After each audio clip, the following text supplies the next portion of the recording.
എല്ലാവർക്കും നമസ്കാരം. പുതിയൊരു വീഡിയോയിലേക്ക് സ്വാഗതം. കിരാന കുന്നുകളിൽ ഇന്ത്യ തീമഴ പെയ്യിപ്പിച്ച അന്നായിരുന്നു ഇന്ത്യൻ പ്രധാനമന്ത്രി നരേന്ദ്ര ദാമോദർദാസ് മോദി ലോക പോലീസായ അമേരിക്കയ്ക്ക് മുന്നിൽ കസേരയിട്ടിരുന്നത്.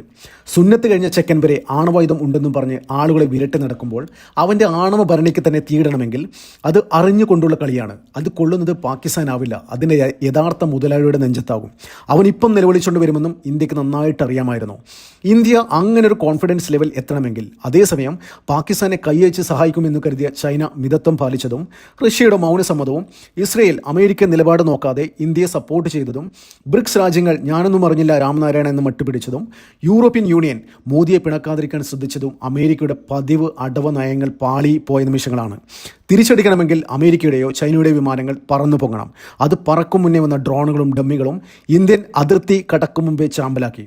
അതോടെ അമേരിക്ക F-15 വിമാനങ്ങൾ ഉപയോഗിക്കുന്നതിൽ നിന്ന് പാകിസ്ഥാനെ വിലക്കി. അല്ലെങ്കിൽ അമേരിക്കയുടെ യുദ്ധവിമാന ബിസിനസ് എന്നേക്കുമായി ഇന്ത്യ പൂട്ടിക്കെട്ടിയനെ. കരുതലിനപ്പുറം ഇന്ത്യ വളർന്നു എന്നും കിരാന കുന്നുകൾ അമേരിക്കൻ സംരക്ഷണ ആണെന്നും അറിഞ്ഞിട്ടും ബ്രഹ്മോസ് അവിടെ പാഞ്ഞു കയറണമെങ്കിൽ വിട്ടവൻ കരുതി തന്നെയാണ് കളിക്കുന്നതെന്ന് ഡൊണാൾഡ് ട്രംപിന് മനസ്സിലായി.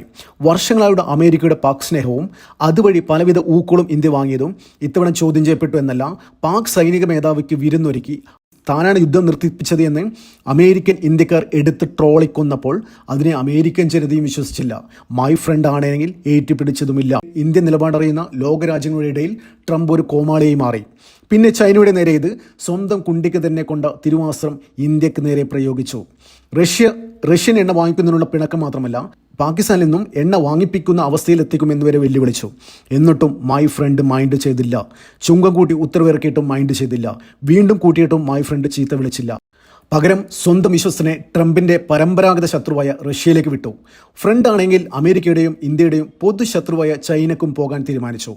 അങ്ങനെ ഒരു തീരുമാനം മൈ ഫ്രണ്ട് എടുക്കാൻ കാരണം ഓപ്പറേഷൻ സിന്ദൂർ സമയത്ത് ചൈന കാണിച്ച ബുദ്ധിപരമായ മൗനം റഷ്യയുടെ അറിവോട് കൂടിയായിരുന്നു. അതായത് മറഞ്ഞു നിൽക്കുക, ഇന്ത്യയുടെ സുഹൃത്തായി ഭാവിക്കുകയും പാകിസ്ഥാന് വേണ്ടി ആയുധം നൽകുകയും അതുവഴി അവിടെ സൈനിക സഹകരണം വർദ്ധിപ്പിക്കുകയും ചൈനയ്ക്ക് ചെക്ക് വയ്ക്കുകയും ചെയ്യുക എന്ന്.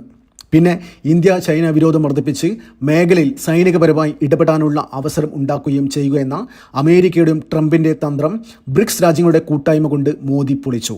അതിൻ്റെ വിജയമാണ് ചൈനയ്ക്ക് പോകാൻ മോദി തീരുമാനിച്ച കാരണങ്ങളിൽ ഒന്ന്. ഉക്രൈനെ ഈ ദുരന്തത്തിൽ എത്തിക്കുകയും ഉക്രൈൻ പ്രസിഡന്റിനെ അപമാനിക്കുകയും വിരട്ടി ധാതു സമ്പത്ത് എഴുതി വാങ്ങുകയും ചെയ്ത ആ ചതി പോലൊന്ന് പാകിസ്ഥാനെ വെച്ച് ആസൂത്രണം ചെയ്തത്. അവിടെ ചൈന കൂടി ഉണ്ടായതുകൊണ്ട് അത്ര വേഗത്തിൽ പണി നടന്നില്ല. പിന്നെ ട്രംപിന് മുന്നിൽ മാർഗമൊന്നുമില്ല. ചുങ്കം ചുമത്തി പാട് പിടിവിപ്പിക്കുക. അയാൾ ചെയ്യട്ടെ, ഇനി അത് തുടരട്ടെ, ഇന്ത്യക്ക് പ്രശ്നമല്ല.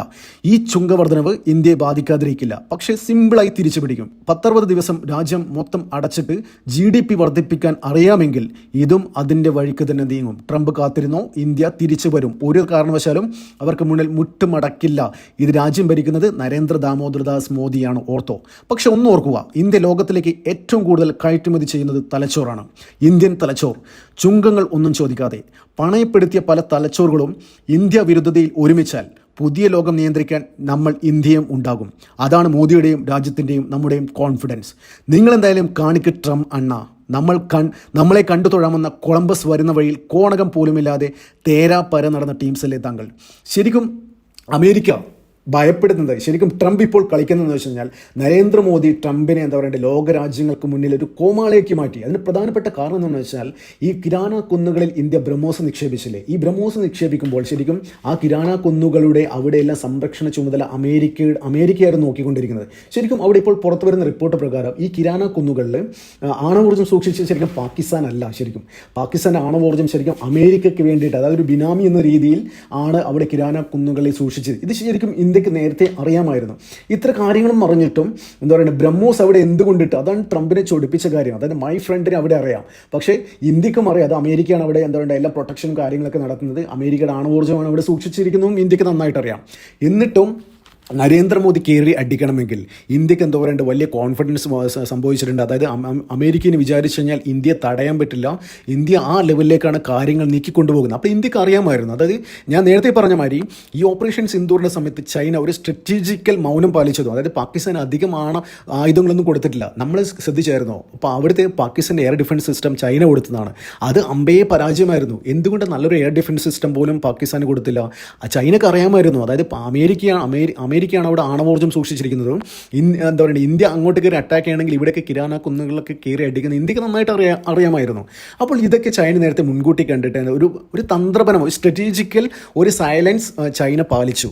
അത് ഇന്ത്യക്ക് വേണ്ടി തന്നെയാണ്. അത് റഷ്യയുടെ എന്താ പറയുക, റഷ്യയുടെ ഒരു നിർദ്ദേശത്തോടു കൂടിയാണ്. അപ്പോൾ ജിയോ പൊളിറ്റിക്കലായിട്ടുള്ള വലിയൊരു മാറ്റം സംഭവിച്ചുകൊണ്ടിരിക്കുകയാണ്. ഇന്ത്യ, റഷ്യ, ചൈന വലിയൊരു സഖ്യം വരാൻ പോവാണ്. ഈ ബ്രിക്സ് രാജ്യങ്ങളൊക്കെ ഒന്നിച്ചിട്ട്, അതിനോട് ബ്രസീലും കൂടി ചേരാൻ പോവാണ്. ഈ ബ്രിക്സ് രാജ്യങ്ങളൊക്കെ ഒന്നിച്ചിട്ട് എന്താ പറയുക, ഡൊണാൾഡ് ട്രംപിനെ ഒറ്റപ്പെടുത്തി ഡോളറിനെ തകർത്ത് അമേരിക്കയെ തരിപ്പണമാക്കാൻ വിചാരിച്ചാൽ ഈ ബ്രിക്സ് രാജ്യങ്ങൾ വിചാരിച്ചാൽ പറ്റും. അപ്പോൾ ഇപ്പോൾ കാണിച്ചു കൂട്ടുന്ന ഈ കോലാഹലങ്ങൾക്കൊക്കെ, അതായത് ശരിക്കും ഡൊണാൾഡ് ട്രംപ് ഒരു നോബൽ പ്രൈസ് പ്രതീക്ഷിച്ചാണ്. ഈ നോബൽ പ്രൈസ് പ്രതീക്ഷിച്ചതിൽ ശരിക്കും തുരങ്കം വെച്ചതാരെന്നറിയാം ഇന്ത്യ തുരങ്കം വെച്ചത്, ഇന്ത്യ വളഞ്ഞ വഴിയുള്ള ഒരു കാര്യം അമേരിക്കക്കെതിരെ ചെയ്തിട്ടില്ല. അതായത് ഓപ്പറേഷൻ സിന്ദൂർ നിർത്തിച്ചത് താനാണെന്ന് ലോകരാജ്യങ്ങളോട് വിളിച്ച് പറഞ്ഞപ്പോൾ ഇന്ത്യ ചങ്കൂറ്റത്തോടുകൂടി നെഞ്ചു വിരിച്ച് പറഞ്ഞു, ഡൊണാൾഡ് ട്രംപ് ഇതിൽ ഇടപെട്ടിട്ടില്ല, അദ്ദേഹത്തിന് ഒരു റോളും ഇല്ല എന്ന് എന്താ പറയുക ചങ്കൂറ്റത്തോടെ ഇന്ത്യ പറഞ്ഞു. ഈ ഓപ്പറേഷൻ സിന്ദൂർ ആ സമയത്തൊക്കെ രാജ്യത്തെ പ്രതിപക്ഷ പാർട്ടികളൊക്കെ വലിയ കോലാഹലം സൃഷ്ടിച്ചിരുന്നു. അതായത് ഡൊണാൾഡ് ട്രംപ് ട്വീറ്റ് ചെയ്തിട്ട് വേണോ ഞങ്ങൾ ഓപ്പറേഷൻ സിന്ദൂർ നിർത്തിയ കാര്യമൊക്കെ അറിയേണ്ടെന്നുള്ള രീതിയിൽ ഇത് പ്രചരിച്ചിരുന്നു ആ സമയത്തൊക്കെ. അപ്പോൾ ഡൊണാൾഡ് ട്രംപ് എടുപിടിന്ന് ധൃതി കാണിച്ചിട്ട് അങ്ങനെ ട്വീറ്റൊക്കെ ചെയ്തു. അതായത് ഞാനാണ് നിർത്തിപ്പിച്ചത്, അതിൻ്റെ ക്രെഡിറ്റ് ഫുൾ എനിക്കാണ്, അമേരിക്കക്കാണ് ആണെന്നുള്ള തരത്തിൽ, അതായത് നോബൽ സമ്മാനം പോലും എക്സ്പെക്ട് ചെയ്യുന്നുണ്ട്. അപ്പോൾ അതിന് തുരങ്കം വെച്ചിരിക്കുകയാണ്. അത് അടിച്ചെന്ന് പറയുന്ന അണ്ണാക്കിൽ അടിച്ചു കൊടുത്തിരിക്കുകയാണ് ഇന്ത്യ. അത് ഡൊണാൾഡ് ട്രംപ് ഇത് ഇടപെട്ടില്ല, പിന്നീട് തിരുത്തി പറയേണ്ടതുണ്ട് ഡൊണാൾഡ് ട്രംപിന് തന്നെ. അപ്പോൾ ലോകരാജ്യങ്ങൾക്ക് മുമ്പിൽ ഒരു കോമാളിയാക്കി മാറ്റി. അപ്പോൾ ശരിക്കും ട്രംപ് ഭയങ്കരമായിട്ട് നാണം കെട്ടു.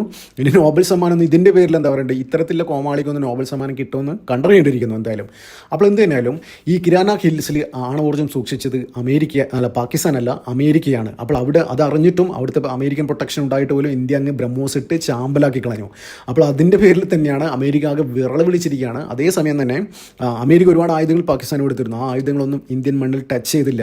അപ്പോൾ കുറേ ഇത് F-15, F-35 അങ്ങനെയുള്ള അമേരിക്കയുടെ ഐക്കോണിക് യുദ്ധവിമാനങ്ങൾ, എയർക്രാഫ്റ്റുകളൊന്നും പാകിസ്ഥാൻ ഉപയോഗിക്കുന്നതിൽ അമേരിക്ക വിലക്കി. എന്താണെന്ന് വെച്ചാൽ ഇന്ത്യയുടെ ഇൻറ്റഗ്രേറ്റഡ് എയർ ഡിഫൻസ് സിസ്റ്റം അവർക്ക് മനസ്സിലായി ഇതിനോട് മുട്ടാൻ പറ്റില്ല, അമേരിക്കൻ ആ പാകിസ്ഥാൻ കൊടുത്ത ആയുധങ്ങൾക്ക് മുട്ടാൻ പറ്റില്ല. അങ്ങനെ സംഭവിച്ചു കഴിഞ്ഞാൽ എന്താ ഉണ്ടാകുമോ എന്ന്, ലോകത്തിലെ എല്ലാ രാജ്യങ്ങൾക്കും ആയുധം സപ്ലൈ ചെയ്യുന്ന ഒരേ രാജ്യമാണ് എന്താ പറയേണ്ടത് ഈ അമേരിക്ക.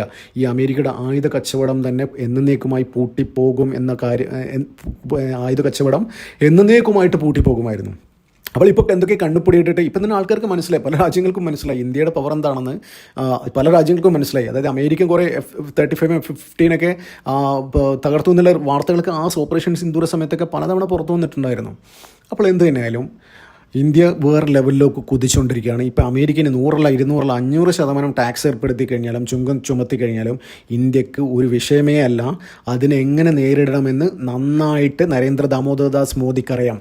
അതായത് ഈ നരേന്ദ്രമോദി കളി പഠിച്ച കളരിയിലെ ഡൊണാൾഡ് ട്രംപ് കളി പഠിച്ച കളരിയിലെ പ്രിൻസിപ്പാളായിരുന്നു ഈ മോദി. അപ്പോൾ ഈ മോദിയുടെ അടുത്ത് അധികം കളിക്കണ്ട. എന്ന് പറയുന്നത് ചൈന, റഷ്യ, ഇന്ത്യ, ബ്രസീൽ അങ്ങനെയുള്ള ബ്രിക്സ് രാജ്യങ്ങളൊക്കെ ചേർന്ന് വലിയൊരു മുന്നേറ്റം ഉണ്ടാക്കി കഴിഞ്ഞാൽ, തീരുമാനം എടുത്ത് കഴിഞ്ഞു കഴിഞ്ഞാൽ ഡൊണാൾഡ് ട്രംപിൻ്റെ കട പൂട്ടവും എന്നുള്ള കാര്യത്തിൽ ഒരു സംശയമില്ല. അപ്പോൾ എന്തിനാണ് നമുക്ക് കാത്തിരിക്കാം. അതായത് ജിയോ പൊളിറ്റിക്കലുള്ള ഒരുപാട് മാറ്റങ്ങൾ വരും ദിവസങ്ങളിൽ ഉണ്ടാകും. നമുക്കതിനായി കാത്തിരിക്കാം. നന്ദി, നമസ്കാരം. മറ്റൊരു വീഡിയോ കാണാം.